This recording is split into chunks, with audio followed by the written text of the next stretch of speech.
TV machine இல்லையா, அதில் ஒரு தொகுதியில் வந்து டிவிக்கு விசில்ஸில் ஓட்டு போட்டு போட்டு போட்டு அந்த பட்டனே உடஞ்சி போன ஒரு தகவல் ஃபோட்டோவோட ஒரு விஷயம் வந்துருக்கு. நடந்து முடிந்த தேர்தலுக்கு பிறகு மக்களுடைய ஆதரவு, பெண்களுடைய ஆதரவு, இந்த இளம் தலைமுறையுடைய ஆதரவு, இந்த வாக்கு சதவீதம் அதிகமானது காரணம் எல்லாமே வந்து விஜயங்கரனில் ஒரு தனி நபர்னால மட்டுமே தான். பணம் கொடுத்தா கூட இந்த வாக்குகள் யாரும் வாங்க முடியாது. யாருக்கு பிடிச்சதோ போட்டு போயிடுவாங்க. இங்கே எதுவுமே எல்லாமே விஜய்ங்கிற அந்த தனிப்பட்ட ஒரு அன்பான ஒரு மனிதருக்காக மட்டும்தான் இவ்வளோ பெர்சன்டேஜ் போயிருக்கு, இந்த வாக்குகள் போயிருக்கு அப்படிங்கிறது.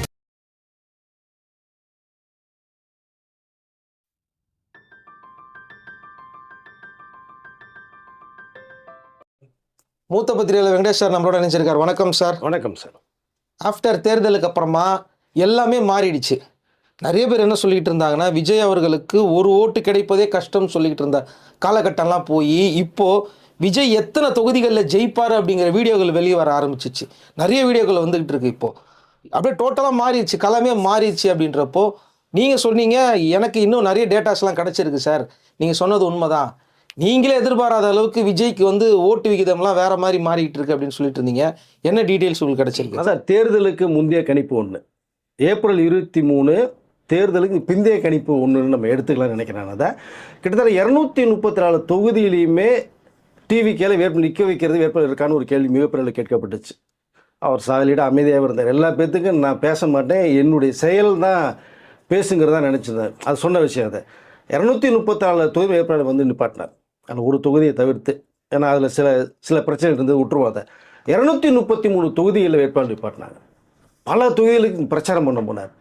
விஜய் வரமாட்டார் சொன்னவங்களுக்கு வந்ததுக்கு பிறகு பார்த்தீங்கன்னா, திரும்பினா கூட்டம், நடந்தா கூட்டம், வர்றாருன்னா கூட்டம், தேர் திருவிழா மாதிரி இருந்தது. ஒவ்வொரு ஊர்லேயுமே 18 பட்டியல் சேர்ந்தால் ஒரு தேர் திருவிழா எப்படி இருக்குமோ அந்த மாதிரி விஜய் வருகை போகும்போது ஒரு தேர் திருவிழாவாக பார்க்கப்பட்டது. கூட்டம் மலை மோதிச்சு. ஏண்டா வர சொன்னோம், ஏண்டா பேச சொன்னோம் அப்படிங்கிற மாதிரி சூழ்நிலை இப்போ பேச ஆரம்பிச்சிருக்காங்க. காரணம் பார்த்தீங்கன்னா, கிட்டத்தட்ட இந்த சதவிகிதம் இருக்கு இல்லையா, அதனுடைய விளைவு தான் இப்போ எல்லாருடைய பார்வையுமே இருக்குது. சாலிடாக ஒரு 70% தான் சாலிடாக அவங்க பாட்டு நிம்மதியாக சாப்பிட்டு தூங்கிட்டு பேசாமல் இருந்திருப்பாங்க. இந்த 85 பேருக்கு இது கூட பாருங்கள், இன்னும் ஒரு நாள் 2 நாள் கூட இன்னும் பெர்சன்டேஜ் அதிகமான சதவீத வாக்குப்பதிவு ஆயிருக்குன்ற ஒரு தகவல் நமக்கு வரும்போது இப்போதைக்கு அது அப்ராக்சிமேட்டாக ஒரு தகவல் இப்போ வந்திருக்கதை. ஸோ 84.7% அப்படிங்கிறது வந்திருக்கு. இப்போ இதனால தான் எல்லாருடைய பார்வையுமே இப்போ 233 தொழில் நிப்பாட்டிட்டாரு, சில தொழில் வரமாட்டார், செய்ய மாட்டார், என்ன பண்ண போகணும்னு பார்க்க போனால் இப்போது கிட்டத்தட்ட எவ்வளோ தொழில் மேற்பட்ட விஜய் வருகிற வாய்ப்புகள் நிறையா இருக்கும் அப்படிங்கிற ஒரு தகவல் இப்போ வந்துட்டு இருக்காத. அப்போது இவ்வளோ தொகுதிகளில் விஜய் வருகிற வாய்ப்பு என்ன இருக்குன்னா, அந்த சதவிகிதம் ஏறிச்சு இல்லைங்களா, அதுதான் ஒரு காரணம். நிறைய பேர் எஸ்ஐஆருக்கு பிறகு எல்லாம் ஈக்குவலு அதில் மைனஸ் செய்யப்பட்டது. கிட்டத்தட்ட பார்த்தீங்கன்னா கடந்த முறை வரும்போது பார்த்தீங்கன்னா 54,80,458 வாக்காளர்கள் குறைக்கப்பட்டு எஸ்ஐஆருக்கு பிறகு அந்த வாக்காளர் இருக்கிற மாதிரி தகவல் சொல்லப்பட்டது. அதில் எஸ்ஐஆருக்கு பிறகு அதனால தான் இந்த பெர்சன்டேஜ் இருக்குது, விஜய் வருகிற இல்லைங்கிற தகவலும் சொல்லப்பட்டது. ஆனால் அதில் கழிக்கப்பட்ட பிறகு எஸ்ஐஆர் ஃபார்முக்கு பிறகுன்ற அந்த வாக்காளர் லிஸ்ட் எடுக்கும்போது பார்த்தீங்கன்னா புது வாக்காளர்கள் உள்ளே வந்திருக்காங்க இல்லையா, 18, 19+ உள்ளே வந்திருக்காங்க இல்லையா, அவரெல்லாம் சேர்க்கும் போது இந்த பெர்சன்டேஜ் வந்ததுனால விஜயனுடைய வருகை தான் இவ்வளோ பெர்சன்டேஜ் காரணம் அப்படிங்கிற தகவல் இப்போ பேச ஆரம்பிச்சிருக்காது. கிட்டத்தட்ட இந்த 18-19 வயசு அந்த ஜென்ஸுக்கு 2K கிட்ஸ் தான் காரணம். நிறைய பேருடைய ஃபேமிலியிலே எங்கள் பசங்க ஓட்டு போடாமல் கடந்து போன நிறைய பேர் இருக்காங்க. 20, 22, 25 வயசு வரைக்கும் ஓட்டு போடாமல் இருந்தாங்க. இன்றைக்கு எல்லா பேருமே ஓட்டுச்சாவடிக்குள்ள தன்னுடைய கடமையை பண்ணியிருக்காங்க. அந்த ஆசையை தூண்டுனது யார்? ஆசைங்கிறது ஒரு பக்கம், புரிய வச்சிருக்கார், அது விஜயனால தான் அப்படிங்கிறது தான் நிறைய பேருடைய பேரண்ட்ஸுடைய குரலாக இருக்குது.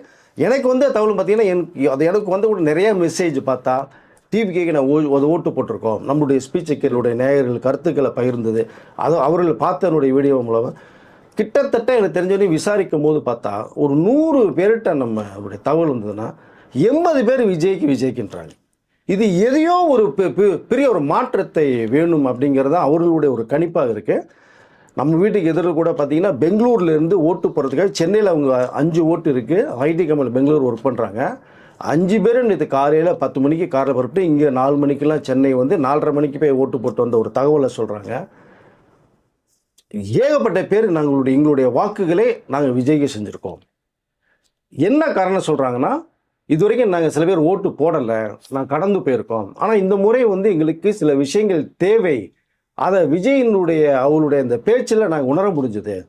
நிறைய விஷயங்களை எங்களுடைய அடுத்த கட்டத்தை கொண்டு போகிறதான வாய்ப்புகள் இருக்கும் அப்படிங்கிறது தான் அந்த இளைஞர்களுடைய பார்வையாக இருக்குது.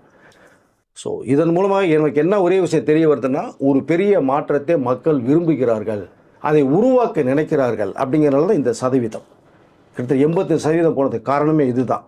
இப்போது இது இல்லாமல் பார்த்தீங்கன்னா, இந்த வெளிநாட்டிலேருந்து வந்த ஒரு தகவல் நம்ம நேற்று கூட சொல்லியிருக்கேன், நான் முந்தானத்து வீட்டு கூட பேசியிருக்கேன். அதில் கிட்டத்தட்ட பார்த்தீங்கன்னா, இப்போ சமீபத்தில் 23 எலெக்ஷன் நடந்தது இல்லைங்களா, இந்த 19ஆம் தேதியெல்லாம் பரப்பிட்டு வந்தவர்கள் பார்த்தீங்கன்னா 20 வரைக்கும் வந்து சென்னையிலேயும் திருச்சியிலையும் மதுரை லேண்ட் ஆகணும். பார்த்தீங்கன்னா ஆக்சுவலாக இன்டர்நேஷ்னல் ஃப்ளைட்டு மேஜராக வந்தீங்கன்னா சென்னைக்கு கொண்டு வரும், திருச்சி கொண்டு வரும்.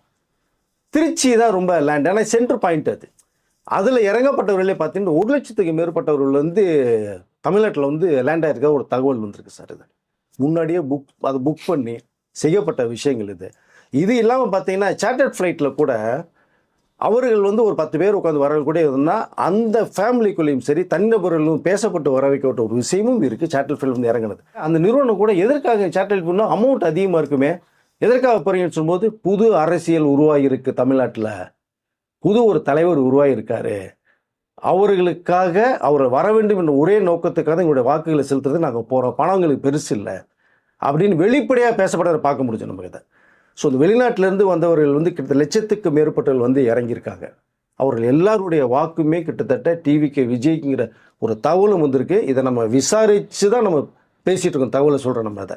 ஸோ நிறைய பேர்களுடைய முக்கியமான அரசியல் கட்சி தலைவர்களுடைய பார்வையும் இப்போ என்ன வருது அப்படின்னா, இந்த சதவீதம் உயர்ந்ததே காரணம் விஜயனால மட்டுமே தான். பட் மே 4ஆம் தேதி மிகப்பெரிய ஒரு மாற்றத்தை உருவாக்கக்கூடிய ஒரு சக்தி விஜய்க்கு இருக்குது அப்படிங்கிற அளவுக்கு மிகப்பெரிய கணிப்பு இப்போ உருவாகிட்டு இருக்கு. இதை தவிர பார்த்தீங்கன்னா நிறைய பேர் வந்து அங்கே கிரீன் கார்டு வாங்கிட்டு சிட்டிசனாக மாற நிறைய பேர் வெளிநாட்டில் இருக்காங்க. அவர் வர முடியலைங்கிற ஒரு ஏக்கம் அந்த ஓட்டிங்க கிடையாது. அப்போது அமெரிக்காவில் கனடாவில் பார்த்தீங்க அப்படின்னா அந்த கார் அணிவகுப்பே பண்ணியிருக்காங்க. கிட்டத்தட்ட 20-30 காரை ரெடி பண்ணி அங்கே டிவியோட ஃப்ளாகை இப்படி பண்ணி எங்களுடைய ஆதரவு தெரிவிக்கிறோன்னு சொல்லி அவர்கள் வீடியோவை இன்ஸ்டால் இதில் பதிவு பண்ணப்பட்ட விஷயங்கள் இருக்குது. எங்கள் ஊரில் இருக்கிறவங்களுக்கு நீங்கள் அதை விஜய் கோட்டு போடுங்க அப்படிங்கிற தகவல் சொல்லப்பட்ட விஷயத்தை அவர்கள் கொண்டாடுறாங்க. அங்கே அல்லது எமர்ஜென்சின்னு ஒரு டைம் இருக்கும் உங்களுக்கு, அது ஃப்ளைட் புக் பண்ணிட்டு வரதுக்கு. அந்த மாதிரி எமர்ஜென்சி கூட புக்கிங் பண்ணி வந்து இறங்கின விஷயங்கள் நமக்கு நிறையா இருக்குது. ஸோ அப்போ இவ்வளோ பேர் வந்தது, தமிழ்நாட்டிலேருந்து இவ்வளோ பேர் போனது, வாக்குகள் பதிவானது, கிட்டத்தட்ட எல்லா தொகுதியிலையுமே பார்த்தீங்கன்னா ஒரு 15% ஒவ்வொரு சென்டர்லையுமே ஏறி இருக்கு, இன்க்ரீஸ் ஆகிருக்கு. அது முக்கியமாக ஒரு 5 தொகுதி எடுத்திருக்கேன் நான் சொல்கிறேன். இப்போ தவிர தனி நபராக நிறைய பேர் பிறப்பிட்டு வந்த ஒரு தகவல் நமக்கு வந்திருக்கு. ஃப்ளைட்டில் வந்து இறங்கி ஓட்டு போகிறதுக்காகவே நாங்கள் வந்திருக்கோம். அமெரிக்காவிலேருந்து நிறைய பேர் வந்திருக்காங்க. இதை விஜய் சர்க்காரில் தான் சொல்லியிருப்பார். ஸோ இந்த மாதிரி லிஸ்ட்டை எடுத்திங்கன்னா ஏகப்பட்ட பேர் வந்தது, கிட்டத்தட்ட இந்த சதவீதம் உயர்ந்தது. மற்றவர்களுடைய பார்வை இவ்வளோ பேர் வந்து இறங்கி ஒரு 20% உயர்த்திருக்கார் விஜய் அப்படின்னா எத்தனை தொகுதியில் அவர் வெற்றி பெறுவார் அப்படிங்கிற மிகப்பெரிய ஒரு கேள்வி இப்போ நிறைய பேச ஆரம்பிச்சிட்டாங்க. இப்போ அதை கிட்டத்தட்ட பல தொகுதிகள், நிறைய தொகுதிகளில் வந்து விஜய் வர வாய்ப்புகள் நிறைய இருக்குது. அவர் வந்து ஏற்கனவே சொன்னார், நான் கிங் மேக்கர் இல்லை, கிங் அப்படின்னு ஒரு மேடையில் பேசின விஷயம் ஒன்று இருக்கு. அவர் சார் இப்போ சொல்லியிருந்தீங்க இந்த மாதிரி வந்து களமே மாறிடுச்சு டோட்டலாக, விஜயோட இந்த வாக்கு சதவீதம் வந்து பல இடங்களில் வந்து பாதிப்பு ஏற்படுத்த போகுது, பல இடங்களில் இழுபறி நிலைமையெல்லாம் வரப்போகுது அப்படிங்கிற மாதிரி சொல்லிட்டு இருக்கீங்க. ஸோ உங்கள் கையில் சில டேட்டாஸ்லாம் இருக்குதுன்னு சொல்லிட்டு இருந்தீங்க, கிடைச்ச டேட்டாஸு ரெக்கார்ட்லாம் பண்ணியிருக்கு, 90% வந்ததுலாம் யாரும் எதிர்பாராத ஒரு ரெக்கார்டு. நீங்கள் என்ன டேட்டாஸ் இருக்குது சார்? ஒரு 5 தொகுதி மட்டும்தான் எடுத்திருக்கேன். இப்போது இதில் விட இன்னொரு சிறப்பு சொல்லிடுறேன் உங்களுக்கு. இந்த டிவிகேனுடைய ஓட்டு போடுறதுல அந்த மிஷின் இருக்குது பார்த்தீங்களா, இந்த இவிஎம் மிஷின் இருக்குல்ல, அதில் ஒரு தொகுதியில் வந்து டிவிகே விசில்ஸில் ஓட்டு போட்டு அந்த பட்டனே உடஞ்சி போன ஒரு தகவல் ஃபோட்டோவோட ஒரு விஷயம் வந்திருக்காது. அது எந்த இதுன்றதை நாளைக்கு நான் சொல்கிறேன் உங்களுக்கு. இப்போ குறிப்பாக வந்து நான் ஒரு 5 தொகுதி எடுத்திருக்கேன், பெர்சன்டேஜ் அதிகமானதில். அதில் நாமக்கல் முக்கியமாக இந்த விஜயுடைய அப்படி போய் ரொம்ப திருப்பதி இருக்கிற தொகுதியில் சிலது. நாமக்கல் வந்து 2021 வந்து 80.18% வாக்குப்பதிவு. இப்போ 2026 89.46%, 9.28 எக்ஸ்ட்ராவாக பதிவாயிருக்கு. அடுத்து பார்த்தீங்கன்னா ஈரோடில் தான் கலெக்டர் லாஸ்ட் டைம் மீட்டிங்கில் பார்த்தா, அதில் வந்து 2021 79.8%, இப்போ 2026 89.77%, 10.69% வந்து எக்ஸ்ட்ரா வாக்குகள் வந்திருக்கு. தருமபுரி 2021 வந்து 86.3%, 2026 89.78%, 3.7% வாக்குகள் வித்தியாசப்படுத்தியிருக்கு. அடுத்து சேலம், முக்கியமான பார்டர் இது. இதில் வந்து 2021 82.8%, 2026 90.31%, கிட்டத்தட்ட 8.23% வாக்குகள் அதிகமாக பதிவாயிருக்கு. முக்கியமான ஒரு ஊர் கரூர்னாலே எல்லாருக்கும் தெரியும். 2021 83.92% வாக்குப்பதிவு, இப்போ 2026 92.62% வாக்குப்பதிவு, கிட்டத்தட்ட 8.7% வாக்குகள் வந்து அதிகமாக பதிவாயிருக்கு. நிறைய தொகுதியில் மினிமம் வந்து 10-15% வாக்குகள் அதிகமாக போயிட்டு இருக்கு. இது எல்லாமே விஜய்க்கான விழுந்த வாக்குகள் அப்படிங்கிறது தான் முக்கியமான ஒரு தகவலை எல்லாரோட பார்க்கப்படுது, பேசப்படுது. ஸோ இந்த தேர்தல் நடந்து முடிஞ்ச பிறகு இவ்வளோ விஷயங்கள் வந்து விஜய் வந்து சோசியல் மீடியாவில் பார்த்துட்டு இருந்த தகவலை வச்சு உடனடியாக தன்னுடைய நிர்வாகிகள் வந்து பனையூரில் கூப்பிட்டு ஒரு மீட்டிங் பண்ண ஒரு விஷயம் ஒன்று இருக்குது சார். அதில் ஃபுல்லாக டீட்டெயிலாக ஒரு கேட்டிருக்கார். 23ஆம் தேதி காலையில் 7 மணிலேருந்து என்னென்ன நடந்த விஷயங்கள், எந்தெந்த தொகுதியில் நடந்துச்சு, என்னென்ன விபரம் நடந்தது அப்படிங்கிற விஷயத்த ஃபுல்லாக நிர்வாகிகிட்ட சொல்லும்போது ஒவ்வொரு நிர்வாகிகளும் அவங்களுடைய நிறைய விஷயங்கள் நடந்த தொழில் சம்பவங்களை பற்றி நிறையா சொல்லியிருக்காங்க. அதில் வந்து மற்ற கட்சிகள்லாம் பணம் கொடுத்து வேலை செய்தவர்கள் மத்தியில் நம்ம பணமும் கொடுக்கல, அவர்கள் சொந்த கை காசை போட்டு செலவு பண்ணது, ஓட்டு போட முடியாத வரவங்களுக்கு வந்து போய் கூட்டிகிட்டு வந்தது, ஆம்புலன்ஸ் மூலமாக கூட்டு வந்து உதவிகள் பண்ண விஷயங்கள், ஒவ்வொரு பூத்துலேயுமே நம்மளுடைய தொண்டர்கள் சிறப்பாக செயல்பட்டது அப்படிங்கிற விஷயத்த சொல்லும் போது இங்கே குறிப்பாக வந்து எல்லா பேருமே ஃபேமிலியாக வந்து கிட்டத்தட்ட நீங்கள் போட்ட காஸ்டியூமோட நிறைய பேர் வந்திருக்காங்கங்கிற விஷயத்தையும் அவர்கிட்ட விஜய்கிட்ட சொல்லி கிட்டத்தட்ட எல்லா பேருடைய பார்வையுமே நமக்கு விஜய்க்காக நாங்கள் வந்திருக்கிறோம், ஃபாரின்லேருந்து வந்த நிறைய பேர் வந்த விஷயங்களை சொல்லி இதுலையுமே சிறப்பாக நடந்து முடிஞ்சத ஒரு விஷயத்த சொல்லியிருக்காங்க. சில தொகுதிகளில் மட்டும் சின்ன சின்ன பிரச்சனை நடந்துச்சு சார், அது எல்லாமே சால்வ் பண்ணியாச்சுன்ற விஷயத்தையும் சொல்லப்பட்டு 6 மணிக்கு மேலே வாக்குகள் பதிவு முடியும். அந்த இவிஎம் மிஷினை வந்து எந்த அளவுக்கு சீல் வைக்கப்பட்டு சேஃப்டியாக அந்த பாக்ஸில் வைக்கப்பட்டு எடுத்து போகிற வரைக்குமே நம்ம தொண்டர்கள் வரிசையாக இருந்த அது செயல்பட்ட ஒரு விஷயத்தையும் அவர் தெள்ள நிர்வாகிகள் வந்து விஜய்கிட்ட சொல்லப்பட்டதும் விஜய் எல்லாமே கேட்டுட்டு அவரும் ரொம்ப ஹாப்பியாக பேசப்பட்ட ஒரு தகவல் வருது நிர்வாகிகள்கிட்ட. ஏன்னா இந்த வாக்கு சதவீதம் வந்ததும் விஜயனால தான் வந்தது அப்படிங்கிற மற்ற அரசியல் கட்சியில் பேசுகிறதையும் அவர்கள் கேட்கும்போது, ரெண்டாவது இங்கே ஒரே ஒரு விஷயத்தை சிறப்பாக சொல்லிக்கொள்ள விரும்புகிறேன். இப்போ இருக்கிற மிகப்பெரிய ஒரு அரசியல் கட்சி தலைவர் வந்து இந்த பெண்கள் ஆதரவு இருந்தால் தனி மெஜாரிட்டி வர வாய்ப்புகள் இருக்குன்ற ஒரு விஷயம் பேசப்பட்ட ஒரு வீடியோ ஒன்று நீங்கள் பாருங்கள். இங்கே பெண்கள் ஆதரவு விஜய்க்கு ஏகப்பட்டது இருக்குங்கிறதா இங்கே முக்கியமான ஒரு ஹைலைட்டாக பார்க்கப்படுது. ரெண்டாவதாக பார்த்தீங்க அப்படின்னா, ஒரு முக்கியமான அரசியல் விமர்சகர் வந்து காரில் போகும்போது இந்த பெட்ரோலில் செக்கிங் வந்தாங்க இல்லையா தேர்தலுக்கு முன்பாக, அப்போ இங்கெல்லாம் வந்துட்டு இருக்கும்போது இந்த வீடியோ எடுக்கப்பட்ட நபர் வந்து அந்த வீடியோ வரைக்கும் நீங்கள் பார்த்தீங்கன்னா தெரியும், அவர்கிட்ட எல்லாம் முடிச்சுட்டு செக்கிங் போனதுக்கப்புறம், சார் மறந்துடாமல் டிவிக்கு விஜய்க்கு ஓட்டு போட்டுருங்க சார் அப்படின்ட்டு அவர் சொல்கிறத அவர் பேசுகிறது இருக்குது. ஒரு கவர்மெண்ட் சர்வெண்ட்டு தேர்தல் அலுவலகத்துக்கு வந்தவர் விஜய்க்கு ஓட்டு போடணும்னு என்கிட்ட சொல்லிட்டு போகிறாருங்க. அப்போ விஜய்க்கு எல்லாரும் மத்தியிலையுமே மிகப்பெரிய ஒரு ஆதரவுங்கிறது அப்போ தான் என்னால் புரிஞ்சுக்க முடியுது அப்படிங்கிற ஒரு விஷயத்தை அவர் பேசுனது. ஸோ இதன் மூலம் என்ன தெரிய வருதுன்னா, ஒரே வார்த்தை, விஜயினுடைய தரப்பில் இருந்து அவர் ரொம்ப ஹாப்பியாக இருக்காங்க. இந்த கிட்டத்தட்ட ஒரு 20% வாக்குகள் அதிகமாக போனது விஜய்க்கு மிகப்பெரிய ஒரு ஆதரவாக இருக்கும் என்பதையும் மிகப்பெரிய ஒரு அரசியல் கட்சி தலைவர் சமீபத்தில் பேசுனது எஸ்ஐஆர் ஃபார்முக்கு பிறகு மே 4ஆம் தேதிக்கு பிறகு விஜயுடைய இந்த வாக்கு சதவீதம் வச்சு தான் பெரிய ஒரு மாற்றம் உருவாகும் அப்படிங்கிற பேசின ஒரு வீடியோவும் இங்கே இருக்குது, நீங்கள் பார்த்தீங்கன்னா தெரியும். ஸோ ஓவராலாக இந்த நடந்து முடிந்த தேர்தலுக்கு பிறகு மக்களுடைய ஆதரவு, பெண்களுடைய ஆதரவு, இந்த இளம் தலைமுறையுடைய ஆதரவு, இந்த வாக்கு சதவீதம் அதிகமானது காரணம் எல்லாமே வந்து விஜய்ங்கிறதுல ஒரு தனி நபர்னால மட்டுமே தான் அப்படிங்கிற ஒரு விஷயம் தான் இங்கே ரொம்ப ஹைலைட்டாக பார்க்கப்படுது. ஏகப்பட்ட தொகுதிகளை அவர் வந்து கைப்பற்றுவார். அது அப்படி அவர் வந்து அந்த நிறைய தொகுதிகளில் வந்து வெற்றி பெறும்போது இங்கே அவர் என்ன ஒரு பிளேஸ்மெண்ட்டில் இருப்பார் அப்படிங்கிற விஷயத்தையும் பார்க்கப்பட்டு பேசப்பட்டிருக்கு சார் இப்போது வரைக்குமே. இங்கே குறிப்பாக இன்னொன்று சொல்லிக்கிறோம்னா, இந்த மாற்றுக் கட்சியில் சேர்தல் பேசுகிறான்னு சொன்னேன் இல்லைங்களா, நிறைய பேர் வந்து மாற்றுக் கட்சிகளுக்காக வாக்குகளை சேகரிக்க போகும்போதும் தெருவாக போகும்போதும் அவர்களுடைய சார்பாக நிறைய வந்து விஜய்க்கு ஓட்டு போடுங்கிற அளவுக்கு பேசப்பட்ட தகவலும் நமக்கு வருது. அது காரணம் என்னன்னு கேட்டிங்க அப்படின்னா, அதாவது விஜய் வந்து இறுதி பிரச்சாரத்தை முடித்து அந்த பிரச்சார வேனில் போகும்போது ஒரு டிராஃபிக்கில் வந்து பிளாக் ஆகுது, கூட்டம் சேர்ந்துருது. அங்கே 100க்கும் மேற்பட்டவர்கள் வந்து மாற்றுக் கட்சியிலேருந்து வாக்கு சேகரிக்க போகிறாங்க. கையில் கொடிகளை பிடிச்சிட்டு அவர்கள் எந்த பிரச்சாரத்துக்கு போகிறாங்க அந்த கொடிகளை பிடிச்சிட்டு போகிறாங்க. இந்த விஜய் வந்து பார்க்கும்போது அவர் எந்த கட்சியில் இருக்குங்கிறத மறந்துட்டாங்க, தன்னோட கையில் எந்த கொடி இருக்கிறதையும் மறந்துட்டாங்க. விஜய்கிட்ட போய் கார்கார்கிட்ட போய் தட்டி பேசுனது ஆதரவு சொன்னது உங்களுக்கு வாழ்த்துக்கள் சொன்ன விஷயத்தையும் பார்க்கும்போது அது பிறகு தெரியுது விஜயே எந்த அளவுக்கு அவரும் நேசிக்கிறாங்க அப்படிங்கிறத புரிஞ்சதுனால தான் கிட்டத்தட்ட வாக்குகள் வந்து நிறைய வந்திருக்கிற ஒரு தகவல் நமக்கு மேலிட்டு வருது சார். அதனால தான் சொல்ல வரேன், மாற்றுக் கட்சியில் சேர்ந்தவர்களும் விஜய்க்கு வாக்கு வந்துன்ற விஷயம் சொன்னால் இங்கே குறிப்பாக நான் சொல்லிக்கிறேன், பணம் கொடுத்தா கூட இந்த வாக்குகள் யாரும் வாங்க முடியாது.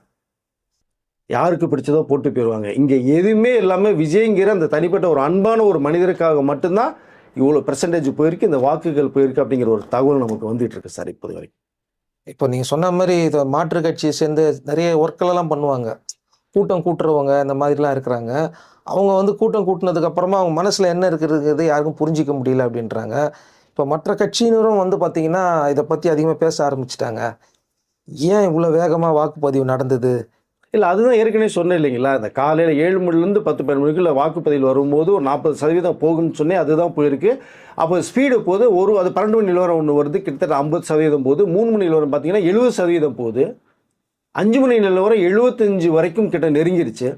ஒவ்வொரு 2 மணி நேரத்துக்கு ஒரு செய்திகள் வந்து பெர்சன்டேஜ் அதிகமாக போக போக எல்லாருடைய பேர் இவ்வளோ ஸ்பீடு அது வரைக்கும் போனதே இல்லையே, இப்போயே 2 மணி நேரத்துக்கு ஒரு தடவை இன்க்ரீஸ் ஆகிட்டே போகுது, சதவீதம் வந்து அதிகமாகிட்டே போகுதும் போது தான் அங்கே விஜய் தான் வந்ததுனால ஒரே காரணம் தான் அப்படிங்கிற அளவுக்கு தேர்தல் நேரத்தில் அந்த 11 மணி நிலவரம், 1 மணி நிலவரம், 3 மணி நிலவரம், 5 மணி நிலவரத்தில் பார்க்கப்படுது சார். அவ்வளோ ஸ்பீடு ஒட்டுமொத்தமாக குடும்பமாக இளைஞர்கள் மட்டுமே உள்ளுக்குள்ள இந்த ஏஜ் உள்ளவங்களாம் நாங்கள் பார்த்ததே இல்லைன்னு சொல்கிறாங்க. தேர்தல் அலுவலகத்தில் உட்கார்ந்துருந்த அந்த அதிகாரிகள் முதற்கொண்டு சொல்கிறாங்க அதை. அப்போது இவ்வளோ பெர்சன்டேஜ் போனது காரணமே வந்து விஜயனால மட்டும்தான். அவ்வளோ ஸ்பீடு போனது காரணம் 5 மணி நிலவரமே பார்த்தீங்கன்னா 75-80% வரைக்கும் போன ஒரு விஷயம். 6 மணி நிலவரத்தில் தான் 85% வரைக்கும் போயிருக்க ஒரு தகவல் இது. இன்னும் 2 நாளில் பொறுத்துக்கு நான் சொன்னது மாதிரி கிட்டத்தட்ட 88-90 வரைக்கும் போகிறதுக்கான ஒரு வாய்ப்பும் வரும்ன்றது தான் இப்போதைக்கு ஒரு தகவலாக இருக்குது சார். அதுதான் சார் சொல்கிறேன், இந்த தேர்தல் நார்மல் தேர்தலே கிடையாது. பழைய 21ல் ஓட்டு போட்ட வாக்காளர்கள் இப்போ கிடையாது. 26ல் புதிய வாக்காளர்கள் இருக்கிறாங்க, புதிய சிந்தனையோடு இருக்கிறாங்க. அவங்களுடைய மனசில் என்ன இருக்குங்கிறத கண்டுபிடிக்க முடியல. கருத்து கணிப்பில் நிறைய பேர் சொல்லியிருந்தாங்க, நாங்கள் 50 பேர்கிட்ட பேசினா 10 பேர் தான் உண்மையை சொல்கிறாங்க, மீதி 40 பேரும் சைலண்ட்டாக இருக்காங்க. இந்த 40 பேர் ஏதோ பண்ண போகிறாங்க அப்படிங்கிறத பார்த்துட்டோம். நம்ம அதை 85% தாண்டி போயிடுச்சு அப்படிங்கிறத பண்ணி காமிச்சிட்டாங்க. ஸோ அதனால தான் இங்கே வந்து பெரிய விவாதமாக மாறிக்கிட்டு இருக்கு. இப்போ அந்த விவாதம் விஜயை நோக்கி வந்துருச்சு. எல்லா பேரும் விஜயை நோக்கி இப்போ எல்லாருடைய பார்வை விஜய் மேலே இருக்குது. இப்போ அவருடைய பேசக்கூடியது எல்லாமே விஜயை பற்றியான ஒரு டாப்பிக்காக தான் இருக்குது. சொன்னதை செஞ்சு காமிச்சிட்டாரு. ஏண்டா கூப்பிட்டா அவரை அப்படிங்கிற அளவுக்கு தான் இப்போ எல்லாருடைய பேச்சும் இருக்குது. சும்மா விட்டுருந்துருக்கலாம், திரும்பவும் சொல்லிக்கிறேன், சும்மா இருந்த சங்க ஊதி எடுத்தது மாதிரி வா நாங்கள் வந்தார், பேசினாங்க, பேசினார், கூட்டத்தை காமிச்சார், பெண்கள் ஆதரவை காமிச்சார், கடைசியில் தேர்தல் நேரத்தில் பெர்சன்டேஜுடைய வாக்குகளையும் அதிகமாக காமிச்சிட்டு போயிட்டார். இது வரைக்குமே இல்லாத ஒரு விஷயத்தை தான் விஜய் பண்ணியிருக்காரு. இப்போ இதை குறிப்பாக சொல்லணும்னா 84லேருந்து சில நிலவரங்களை எடுத்து வச்சிருக்கேன் நான், வாக்கு சதவீதத்தை. அது இப்போ சொல்லலாம்னு நினைக்கிறேன். நான் அதை சொல்கிறேன், நீங்கள் நேயர்களும் அரசியல் கட்சி கொஞ்சம் நீங்கள் பார்த்துங்க, தெரிஞ்சுங்க என்னங்கிறத வேணும்னா அதை 1984ல் 73.66% வாக்குகள், 89ல் 69.60%, 91ல் வந்து 63.68%, 96ல் 66.92%, 2001ல் 59.7%, 2006ல் வந்து 70.13%, 2011ல் 78.12%. இதுதான் ஹையஸ்டான பர்சன்டேஜ் வாக்குப்பதிவானது வந்து 2011ல் 78.12%, 2016ல் வந்து 74.81%, 2021ல் 72.81%, இப்போது 2026ல் 84.29%. இன்னும் முடிவாகல, முடிவாகலை, இன்னும் கொஞ்சம் அதிகமாகிறதுக்கு வாய்ப்புகள் நிறைய 90 சொல்லியிருக்கிறாங்க. 2 நாளில் நியூஸ் வரும், கிட்டத்தட்ட நெருங்கும். இன்னும் கரெக்டான அலைன்மெண்ட் நமக்கு வரல, ரிசல்ட் வரல, வந்ததுன்னு ஏறதுக்கு வாய்ப்புகள் இருக்கும். பட் இதுவே ஹையஸ்ட். இப்போ பார்த்தீங்கன்னா 2021க்கும் 24க்குமே கிட்டத்தட்ட 15% வரைக்கும் மேலே அதிகமாக போயிருக்குன்னா இது விஜய்ங்கிற அந்த வருகையால் மட்டும்தான் சொல்லி இந்திய அரசியல் தலைவர்கள் இப்போ பேசிகிட்டு இருக்காங்க. மே 4 வரைக்கும் பேசிகிட்டு இருப்பாங்க. மே 4ஆம் தேதிக்கு ஒரு 12 மணி பிறகு அவருடைய பேச்சு வேறு மாதிரி இருக்கும்னு நினைக்கிறேன். நான் இதை பார்க்கலாம். சரிங்க சார், இன்னும் பல தகவல்கள் இருக்குது, அடுத்த வீடியோவில் சொல்கிறேன்னு சொல்லிட்டு இருந்தீங்க.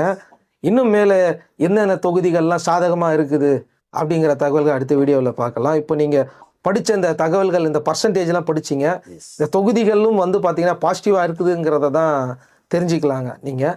ஸோ இன்னும் பல தொகுதிகள் லிஸ்ட் வச்சுருக்காரு, அடுத்த வீடியோவில் நம்ம சொல்லலாம். இந்த லென்த்து ரொம்ப சொல்ல முடியல, அடுத்த வீடியோவில் பேசலாம். நன்றி சார். நன்றி சார்.